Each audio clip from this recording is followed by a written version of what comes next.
to safeguard our planet, its natural resources, its biodiversity and ecosystems, and the human race, we need sustainable protection of fauna and flora, and of those great natural spaces we call wilderness.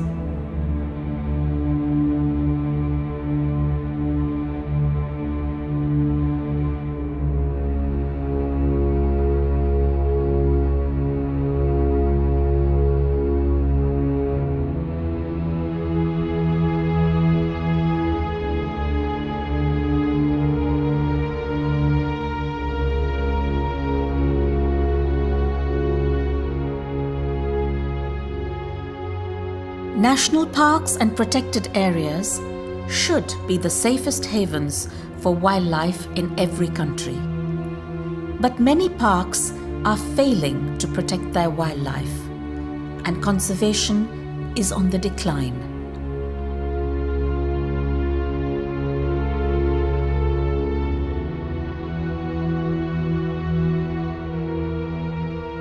In many regions, a large proportion of wildlife is actually outside protected areas. So, with wildlife protection under threat in national parks, the effective conservation of wildlife in communal and private lands is vital to the sustainability of a country's wildlife resource base.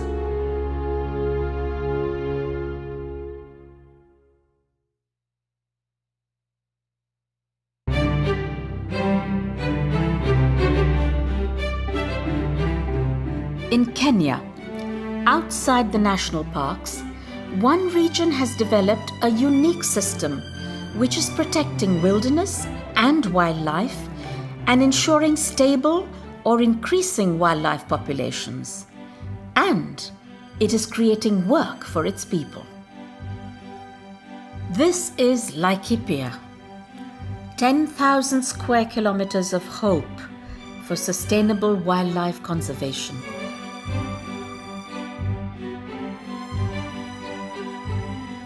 Here, for the last 20 years, the Laikipia Wildlife Forum has brought together local community initiatives, private ranchers, small-scale farmers, nomadic tribes, cooperatives, and tourism projects in a common mission to conserve and sustain the Laikipia ecosystem by creatively managing its natural resources, and in so doing, to improve the livelihood of its people.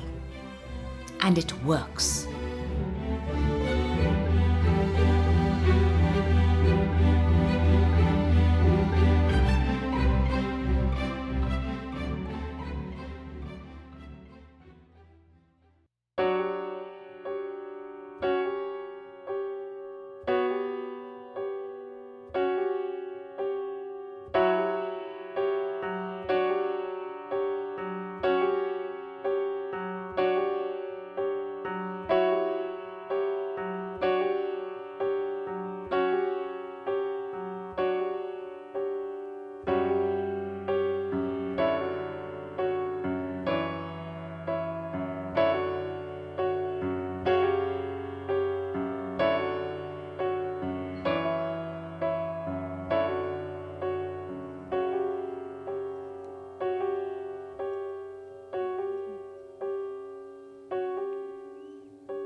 My father came in 1914. In those days, there were large tracts of unoccupied country in Laikipia and the whole of Kenya. In 1961, just before independence, a lot of Europeans felt that they weren't comfortable with an independent African government and sold. My father heard it was for sale and he couldn't help buying it because his nephew's grave was on the farm and he knew it well.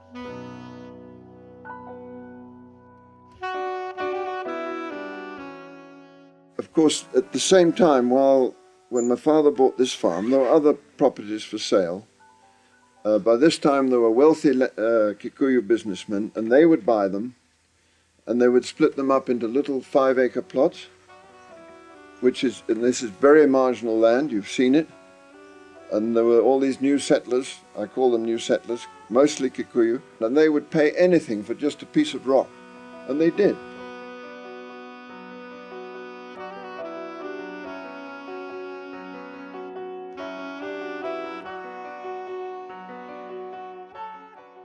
Okay, so now in the sort of late 60s, 70s, you've got a patchwork of large-scale ranches interspersed with all these desperately poor new settlers, predominantly Kikuyu.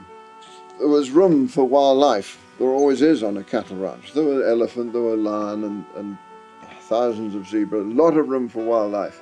Suddenly this wildlife are presented with little crops of maize right in their midst. Irresistible. In one night, this poor little Kikuyu farmer had been toiling away. One night it was flattened. And so there began to create a huge racial tension, because predominantly the large-scale ranches, not all, but predominantly were owned by Kenyans of European origin. And they said all the wildlife that the Kenyans are looking at, the white farmers are looking after, come and destroy our crops, which was happening.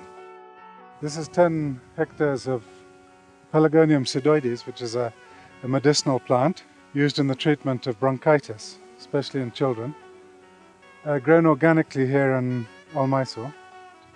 It's really the elephants that are going to be our major problem. And luckily we're in a position to be able to guard our crops with this electric fence. Smallholders wouldn't perhaps be quite so fortunate, and they've got to contend with these animals in a way which makes their lives extremely difficult. And so it was really the brainchild of the local district game warden and one or two others who said, now let's try and make the wildlife, utilize it for the benefit of the new settlers, for the benefit of the community.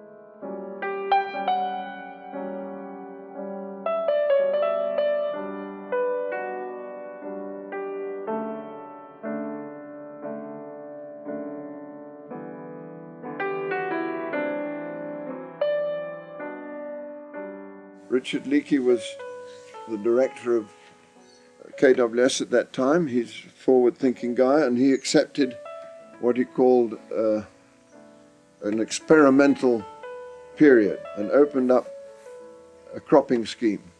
And it wouldn't have been able to take place without the KWS. At that stage they were magnificent. They had a department called the Partnership Program. And they created all these little wildlife committees, groups, throughout Laikipia. There are now 38 of them. They're most of them known as wildlife self-help groups, and they're registered under the Ministry of Social Services. They all have bank accounts, because you had to have a bank account. You can't have a bank account without being a body. And then the Leakey only agreed that the cropping could take place provided there was an infrastructure to control it and to monitor it. And this is how the forum was created.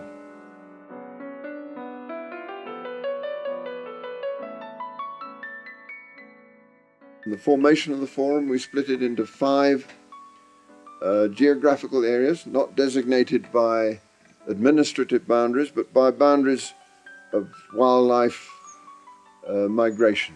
We sort of estimated where the wildlife migrations were and split the country up into 5 different units. In each unit, there's about a 50-50 percentage of large-scale farmers and communities.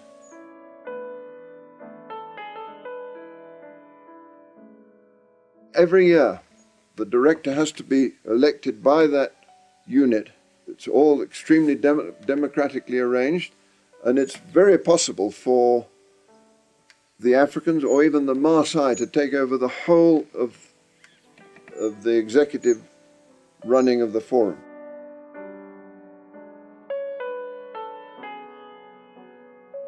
We're the only people that are creating development projects right across Laikipia. All the major NGOs of the WWF,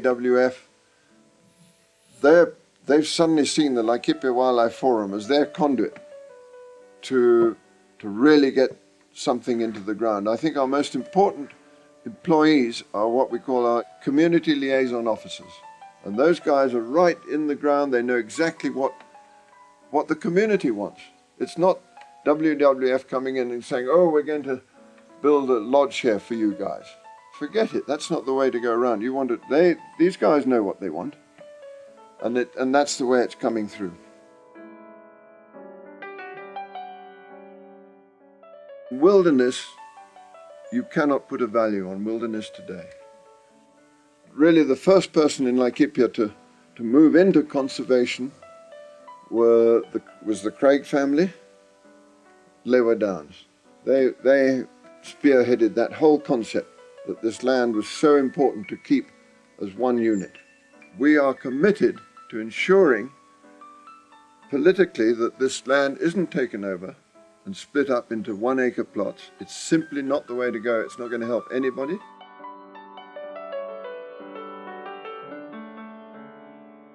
What we are committed to doing is creating employment, and that can be done. You can build dams, open up irrigation. On this property, we've gone that way. On that irrigation plot, there's 15 hectares, and we employ 170 people there. And in Africa, you employ 170 people. That's supporting each one of those people. You can count having 5 or more.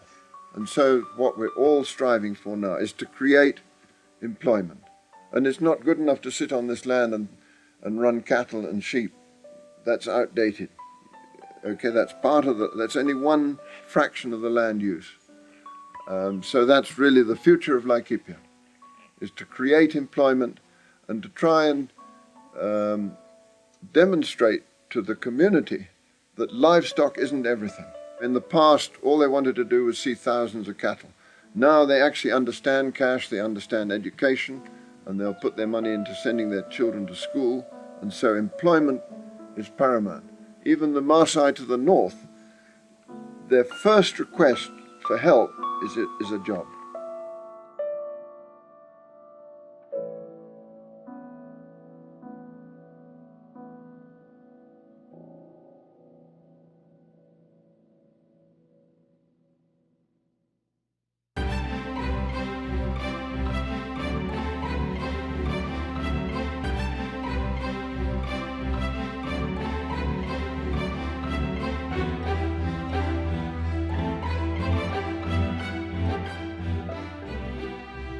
We have looked briefly at the history of the Laikipia Wildlife Forum, how it functions and why it is so successful.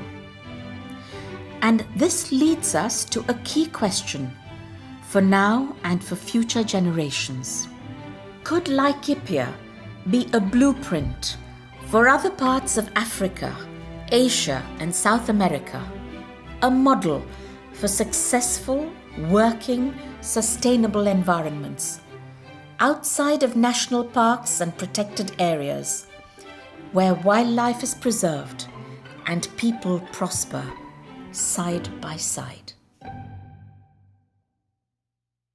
And what actually happened was, instead of throwing rocks at each other and fighting each other about the wildlife, the small-scale farmer, the communities came together with the large-scale rancher, and we now speak with one voice, go to government, we advocate the same policies, we've all come under the same roof, and it's had an amazing effect. And I think the success is because it's the people that were born, brought up here, and are going to be buried here. Those are the guys that are driving it. Whether you're black or white, it doesn't make any difference.